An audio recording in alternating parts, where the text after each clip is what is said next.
सिकंदर लोधी कहने लगा जी मैं आपका शिष्य बनूंगा, मुझे अपना शिष्य बना लो। परमात्मा ने कहा कि मांस, शराब, तंबाकू नहीं खाना, जीव हिंसा तेरे राज्य में नहीं होनी चाहिए, कोई भी हत्या नहीं होनी चाहिए, गौ हत्या या कोई जीव हत्या, बकरा या आदि कोई नहीं तेरे राज्य में हिंसा होनी चाहिए, तो मैं तुझे नाम दूं। अब सिकंदर लोधी कहने लगा प्रभु नाम तो मैं लूंगा, क्योंकि मुझे और कोई ठिकाना नजर नहीं आ रहा, मैं आपका शिष्य बनूंगा। प्रभु एक प्रार्थना है इस दास की कि मैं न तो मांस खाऊंगा, ना जीव हिंसा करूंगा, ना शिकार खेलने जाऊंगा, लेकिन ये पीर लोग मेरे बस के कोई नहीं परमात्मा, इनके ऊपर मेरी कुछ नहीं चलती। मैं जो है मैं अनाउंस जरूर करा दूंगा भाई जीव हिंसा मत करियो, पर परमात्मा मेरी चाल गति नहीं की और मैं आपकी अपना आत्म कल्याण चाहता हूं। परमात्मा भी जानते थे कि ये इस बात में व्यवस्था है। ठीक है भाई तू अपना अनाउंस करा देना और साथ में ये जो करेगा फिर अपनी आप भरेगा। कहने का भाव ये है। फिर उन्होंने कहा कि जी मांस तो जैसे हम वैसे तो नहीं खाऊंगा, लेकिन प्रसाद रूप में जो मांस हमें खिलाया जाता है, बकरीद और जैसे भी कोई ईद होता है, कोई समागम होता है, हमारा धार्मिक पर्व होता है, उसमें मांस जरूर वितरित करते हैं, वो प्रसाद होता है, वो तो अवश्य खाना पड़ता है। परमात्मा कहने लगे भाई मांस खाने का प्रावधान किसी सदग्रंथ में नहीं है। क्या बताया भगवान ने? नबी मोहम्मद नमस्कार है, राम रसूल कहाया, 1,80,000 को सौगंध जिन नहीं करद चलाया। देखो तुम हजरत मोहम्मद जी को अपना आदरणीय पूज्य मानते हो और उन्हीं की आड़ में तुम कह रहे हो कि वो भी मांस खाते थे, वो भी बकरीद मनाते थे। ये तुम्हारी बिल्कुल धारणा गलत है, तुम्हें ज्ञान नहीं है। तुम्हारे को लोक वेद के आधार पर निस्वार्थी लोगों ने, अज्ञानियों ने सेट कर रखा है, आधारित किया हुआ है। नबी मोहम्मद नमस्कार है, ये तो आदरणीय महापुरुष थे और वो भगवान के संदेश वाहक थे, रसूल थे। नबी मोहम्मद नमस्कार है, राम रसूल कहाया, 1,80,000 अनुयायी थे, वही थे उस समय मुसलमान बने थे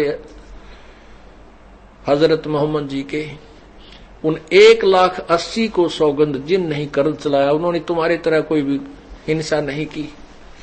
मुसलमान धर्म में जू मारना या डेरे हो जाकर ये मारना भी निषेध है, ब्याज लेना भी निषेध है। तो क्या वो बकरे काटने की सलाह वो महापुरुष दे सकते हैं? कभी भी नहीं। वो तो और कहानी बनी थी कि हजरत मोहम्मद जी को परमात्मा मिले थे, कबीर जी।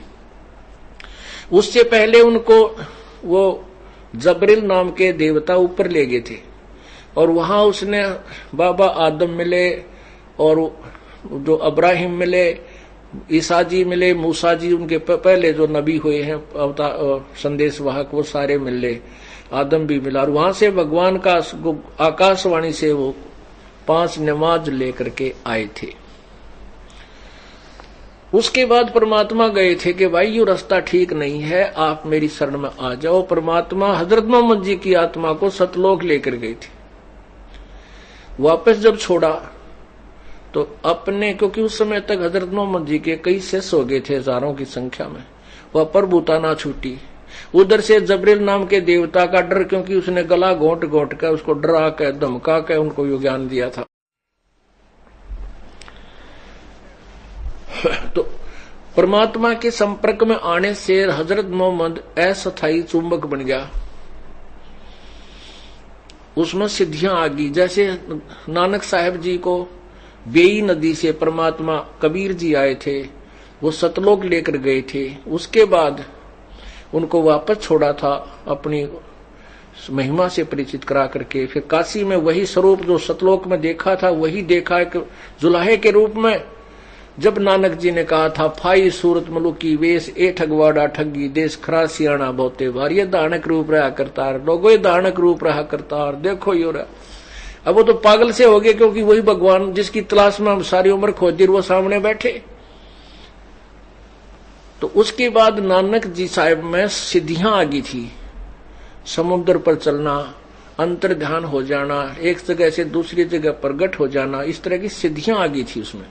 ऐसे ही हजरत मोहम्मद में परमात्मा के संपर्क में होने से अस्थायी वो चुंबक बन गया। जैसे लोहे को चुंबक के साथ रख दिया जाए तो कुछ समय के बाद वो भी चुंबकीय गुणों से युक्त हो जाता है, परंतु वो अस्थायी होता है, कुछ दिनों के बाद वो समाप्त हो जाता है। ऐसे हजरत मोहम्मद जी में सिद्धि आ गई थी, परमात्मा की बात को वो नहीं माने थे। सिद्धि में उसने देखा कि एक दिन मंत्र पढ़ के अपना जो वो कलमा कह लो, उसने जैसे गायत्री मंत्र बोलते हैं ऐसा मंत्र समझ लो, ऐसा उन्होंने अपना एक बना रखा श्लोक सा। उस कलमे को पढ़ के और उसने एक बकरे का पत्थर मार दिया, काकर, और वो बकरा मर गया। उस बकरे का मालिक था गरीब आदमी, भेड़ बकरियां पाला करते उस क्षेत्र में। वो रोने लग गया, नो बोला है पीर जी मेरा तो एक गरीब का ही बकरा था, यूं मर गया। तो उसने फिर उसको जीने के लिए उसके ऊपर हाथ फेर दिया, जीवाने के लिए अपना फिर कलमा पढ़ दिया, वो जीवित हो गया बकरा। अब वो गरीब आदमी जिसने कति हाथ कान हलाकर उस बकरे के देख लिए थे, कति मर गया, ये तो जीवित ही नहीं था। 2-4 और भी थे, पाल इकट्ठे हो गए वहां गवाले हुए, उनके रखवाले, सब ने चेक कर लिया था कि मर चुका है, तो खत्म हो लिया। फिर उनके सामने वो जीवित हो गया, तो उन्होंने जगह जगह जाके गांवों में आसपास में सब जगह न्यू का हमारे पीर जी ने बकरा मारा था, जीवित कर दिया, बकरा मार के जीवित कर दिया। अविरोधी बहुत थे उनके उस समय, क्योंकि उस समय ईसाई धर्म का भी पतन हो चुका था बहुत ज्यादा।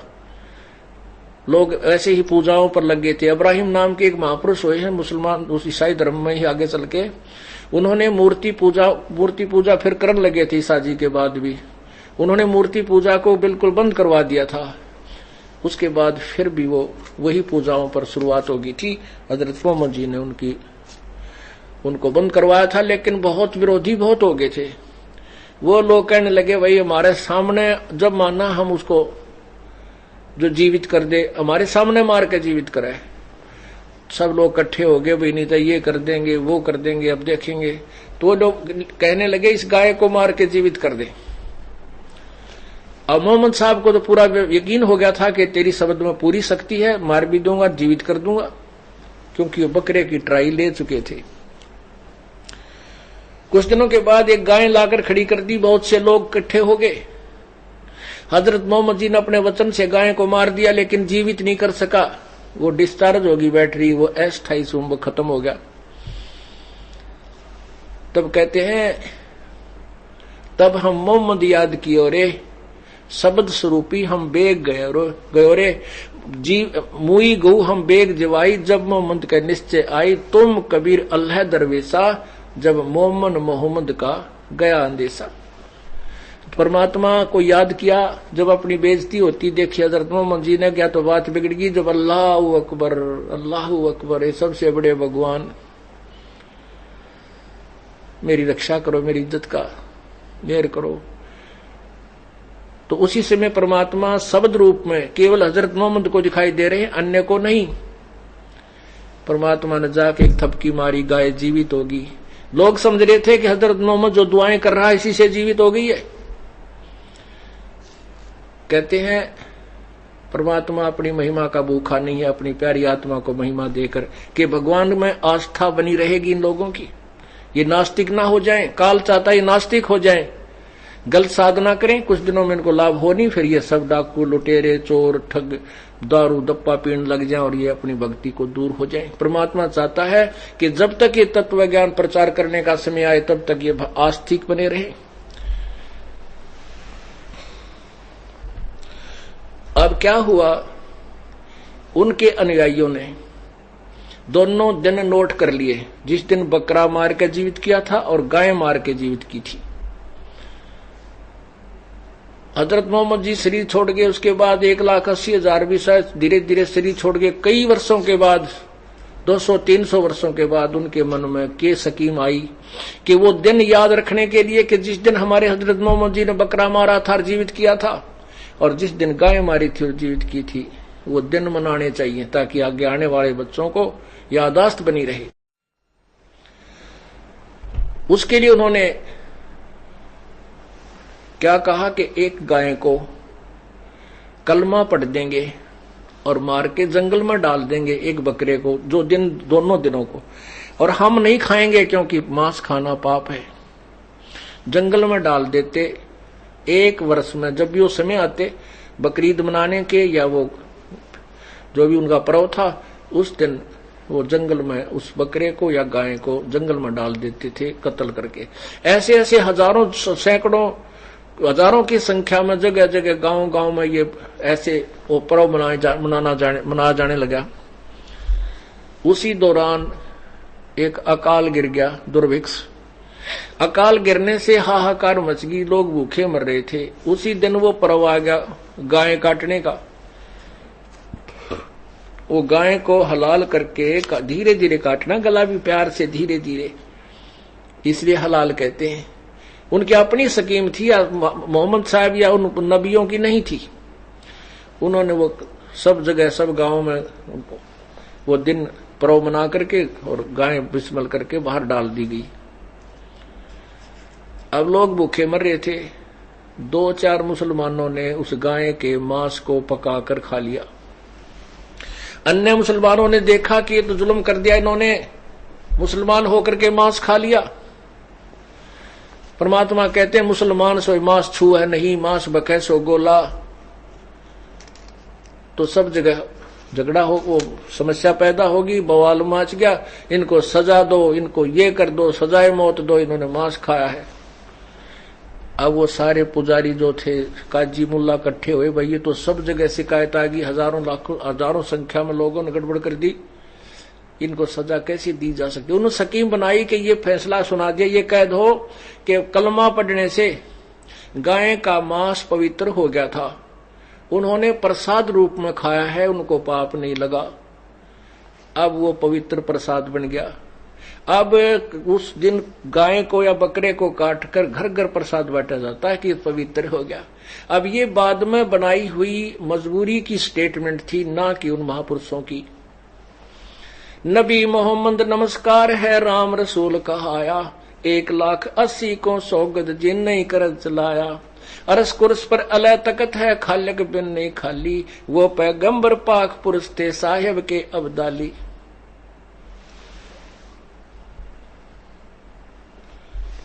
अब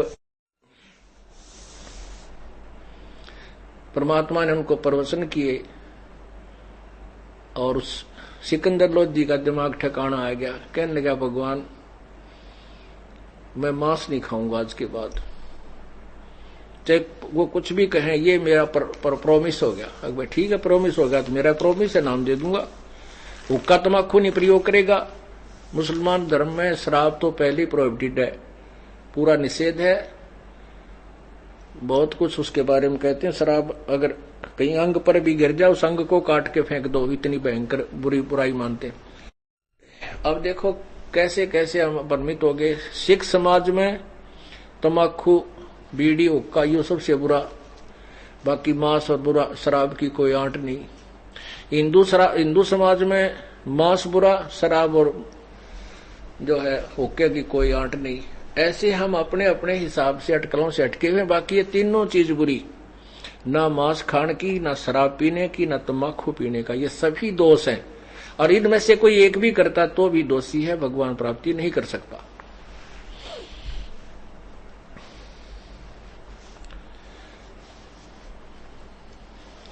सिकंदर लोधी ने प्रार्थना की, प्रभु मेरे साथ चलो। भाई चाली, मैंने प्रॉमिस कर लिया, मैंने भी अपना वायदा निभाना है, आप मेरे से। उन्होंने उपदेश ले लिया और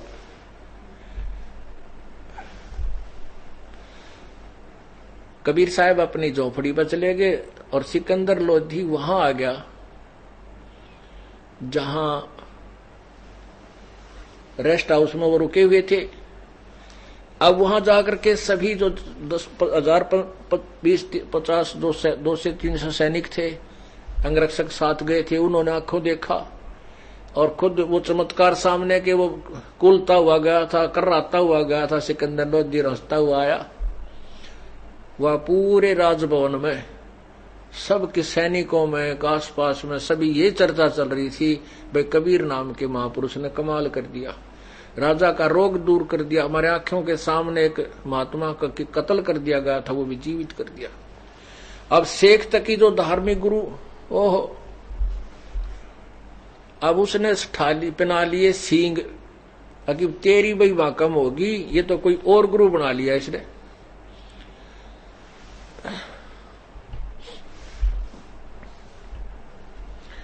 सिकंदर वीरदेव सिंह ने कहा, तब वो तो रात बीत गई, तो परमात्मा सुबेरे चले गए।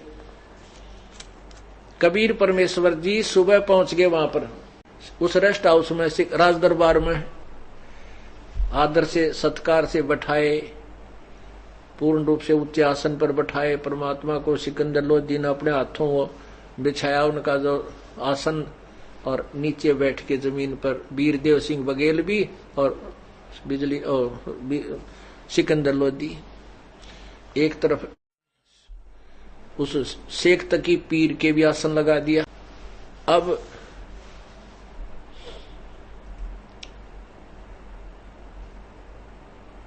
वीरदेव सिंह ने प्रश्न किया, सिकंदर लोधी ने प्रश्न किया कि हे प्रभु, आपकी आज्ञा हो तो मैं कुछ प्रश्न करूं। कहा करो भाई, ना क्यों करो, कि मैंने सब जगह ट्रीटमेंट करवा लिया था और सभी जगह जितने भी धार्मिक हमारे मुसलमान धर्म में गुरु थे, पीर थे, दरगाह थी, जहां भी कोई पूजना था पीर, वहां भी समाधि पे मैंने सारे चढ़ावा चढ़ा लिया था, जिसने भी जो जहां बताया। और हिंदू जितने भी थे उनके सबके पास में उन हिंदू जो वेल नोन संत थे उनसे भी प्रार्थना की मैंने वहां जाके, और एक से एक बढ़िया वैद्य बुलाया, उनको मुंह मांगा, इनाम बोल दिया कि जितना धन चाहोगे उतना दे दूंगा, वैद्य जी मेरा जीवन रक्षा कर दो। तो सभी ने उन मना कर दिया था। सिकंदर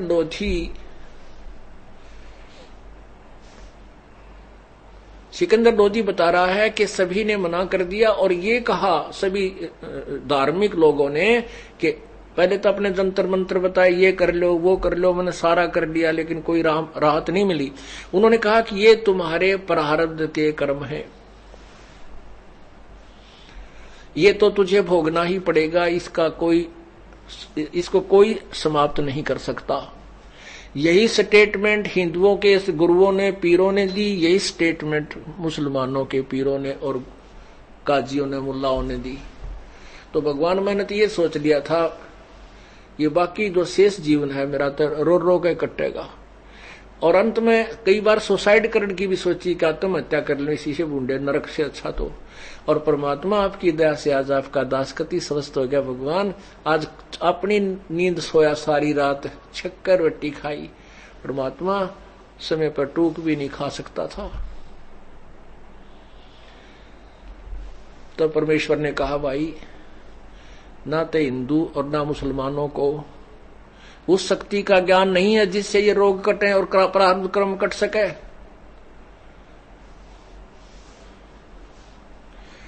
वो पीर जी बैठा था, ने बोला, अच्छा तू ही है बस एक सबको जानने वाला, हम कुछ नहीं जानते। अब परमात्मा ने कहा कि सुनो, आप, परमात्मा ने कहा कि न तो हजरत मोहम्मद पूर्ण ज्ञान से परिचित था और न ही ब्रह्मा विष्णु महेश पूर्ण ज्ञान से परिचित थे। वो तत्व ज्ञान मेरे पास है, और वही वो भक्ति, वो शक्ति जो परमात्मा की है, वह मेरे पास है, जिससे ये सब प्रारब्ध कर्म पाप भी समाप्त हो सकते हैं। अब शेख तकी ने पहना लिए, सींग की फंस गया। हजरत मोहम्मद को ये कहता हुआ ज्ञानी था, उसको ज्ञान नहीं था, ये है वो है, हो गया लाल, 100 पर सुई गई उसकी तो भाई। अब परमात्मा बोले, भाई एक बात बता, आपने अपने हजरत मोहम्मद जी का जीवन चरित्र पढ़ा है? हाँ जी खूब पढ़ा है। और तू पढ़ेगा हमारे हजरत मोहम्मद का जीवन? परमात्मा ने बताया कि वो प्यारी आत्मा कितना कष्ट में जीवन से जूझता रहा, क्या बताया, हजरत मोहम्मद जी का गर्भ में थे, अपनी मां के पेट में थे, पिता की मृत्यु होगी। जब 6 वर्ष के हुए तो मां की मृत्यु होगी।